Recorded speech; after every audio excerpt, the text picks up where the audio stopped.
2027 नजदीक है, चुनावी रणभेरी बजने लगी है। कहीं ना कहीं पार्टियां तैयारी करने लगी हैं और अपना अपना बिगुल फूंक रही हैं। और इसी बीच अखिलेश यादव जी भी आज प्रयागराज आ चुके हैं। प्रयागराज में आकर उन्होंने पत्रकारों से भी वार्ता किया और पत्रकार वार्ता में उन्होंने मौजूदा सरकार यानी भारतीय जनता पार्टी पर कई गंभीर आरोप लगाए। उन्होंने भारतीय जनता पार्टी को चंदा चोर पार्टी कहा। उन्होंने कहा कि जो Bharatiya Janata party nation first की बात करती है, असल में वो नेशन फर्स्ट नहीं बल्कि डोनेशन फर्स्ट है।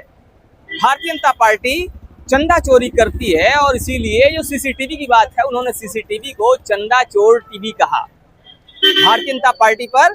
इसके अलावा भी उन्होंने पेपर लीक के मुद्दे पर भी आरोप लगाए। उन्होंने कहा कि Bharatiya Janata party paper leak को नहीं रोक पा रही है।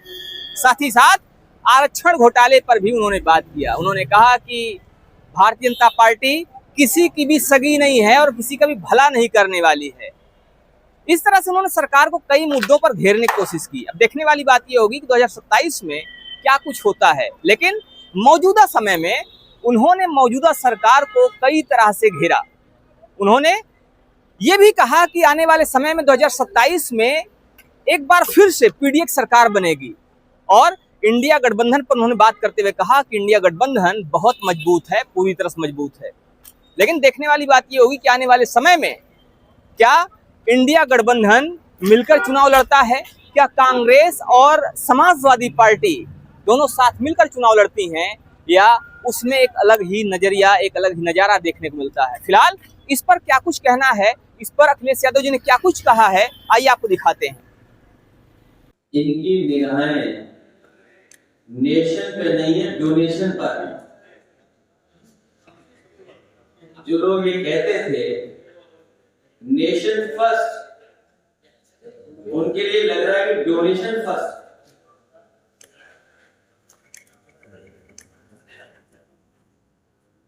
और समाजवादी पार्टी इस बात को मानती है कि जिन लोगों ने भी इस तरह का किया है, आस्था और हमारी श्रद्धा से खिलवाड़, ये कभी कोई सोच नहीं सकता। मर्यादा पुरुषोत्तम राम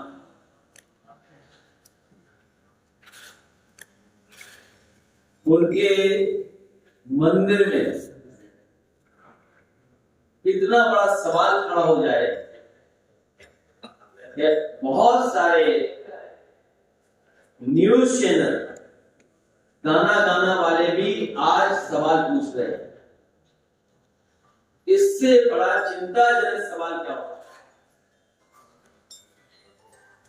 कहीं ऐसा ना हो कि हमारे आपके सवाल जवाब में जो पेपर लीक है वो सवाल लगा। 29 तारीख को टेंडर मार्च निकाला जाता है प्रयागराज में, उसके बाद 3 कोर्टों को सीज कर दिया जाता है, उस पर क्या कहना है?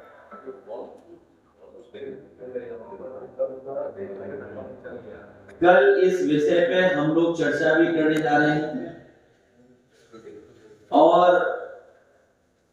सरकार से कोई सवाल न करे। अगर सवाल करेगा तो उसके खिलाफ उनकी संस्थाएं काम करें, सरकार दबाव बनाएगी। जिन लोगों ने कोशिश में ये कहा कि फायर के एनओसी या फायर को लेकर के पर्याप्त सुरक्षित इंतजाम नहीं, वहीं लखनऊ में जो घटना हुई, अगर सुरक्षा के पर्याप्त इंतजाम होते तो इतने बच्चों की जान नहीं जाती। जो अधिकारी, जो संबंधित लोग थे, जो बचाने गए थे, और उनके हाथ में औजार होते, इक्विप्ड होते हुए फायर फाइटिंग के ट्रेनिंग पाई गई होगी इससे तरीके से, तो इतने बच्चों की जान नहीं जा सकती। आग से कम और धुएं की वजह से दम घुटने से ज्यादा लोगों की जान गई।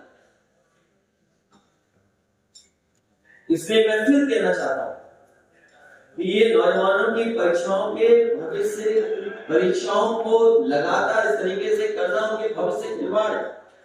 और तमाम वो बच्चे जो ग्रामीण अंचल थे, किसान के बेटे, गरीब परिवार के आते हैं और परीक्षाओं का तैयारी करते हैं, कोशिश करते हैं, पेपर लीक से लड़े, परीक्षा रद्द होने से लड़े, और जब शिक्षा अच्छी नहीं है इंस्टीट्यूशन में तो वो कोचिंग की तरफ जाते हैं। तो एक तो फीस दें और फीस देने के बाद फिर कोचिंग करें। इसीलिए कल इस विषय पे भी हम लोग बातचीत आपसे करें।